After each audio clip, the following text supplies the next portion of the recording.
is Uptown Swing, level 2. Tandem. We did some turning turns today. Did a quarter turn, looks like this. We'll do a basic comes out 5, 6, 7, and 1, 2, 3, 4, 5, 6, 7, and a quarter turn. 2, 2, 2. Make sure you're giving the follower a nice prep on that 1, 2, 3, 4 kick on 5. We took the same exact prep. We did a full turn. It looks like this.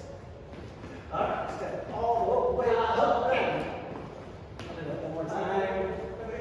Hand goes up and around. Same time. And then we add one on for the leaders as well. Same prep, and we're just going to keep turning. Boom, boom, kick, boom. I didn't catch your hand that time, but I could.